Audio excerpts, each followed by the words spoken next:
Kit किस्र प्रतिष्ठाता doctor Achyut सामंत विरुद्ध में जो अभियोग आणुंट ताहा बहुत सांघातिक। मु भावुछि एटा कौन से राजनीतिक चाल। आमे आम मयूरभंजवासी मयूरभंजर अधिकांश आदिवासी छात्र सी किस्रु पढ़ुंट एवं अनेक छात्र पढ़ी पास आउट होती।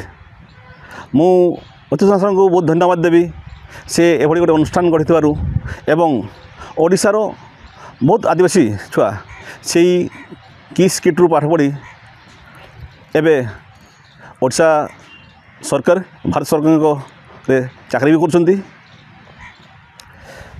भली जड़े शिक्षाविद एभली गोटे अनुष्ठान गढ़ी बहुत गरीब पिला सीटी माने फ्री रे पाठ पढ़ी सबकिछि फ्री रहिबा खाइबा और पढ़िबा प्रथम श्रेणी पोस्ट ग्रेजुएट पर्यंत एभली कौन से अनुष्ठान नहीं जे कि आदिवासी छुआ को फ्री रे पढ़ाउछंती। आमे देखिछु गाँ गहली रे बहुत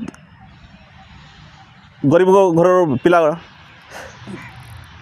से मैंने जाइकी किट्रे पढ़ुंट एवं ना कमाउछंती।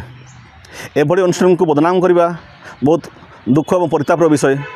मु भावुछि या भितरे बहुत षड्यंत्रकारी थिबे केने ना एते बड़ शिक्षाविद को एते बड़ अनुष्ठान को बदनाम करने चक्रांत जो चलछि यह केबे सफल हेबनी।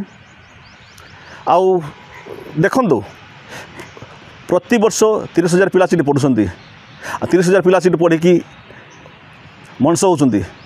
भावतु एपरी अनुष्ठान विरुद्ध में जो चक्रांत चलछि ताहा बहुत हीनमान्यता। आउ जहाँ भी शुणा मिलूँ जो छात्री आत्महत्या कला बहुत दुखर परितापर विषय। से छात्री परिवार को मु समवेदना जनाऊँगी एवं ये दुख मुहूर्त में मु तांको सहित छिड़ा होउछि। जहाँ भी घटी से विषय में कहवाक चाहेनी किंतु से छात्री एत बड़ अनुष्ठान को विवाद घेर को टाणी आने बहुत दुख परितापर विषय।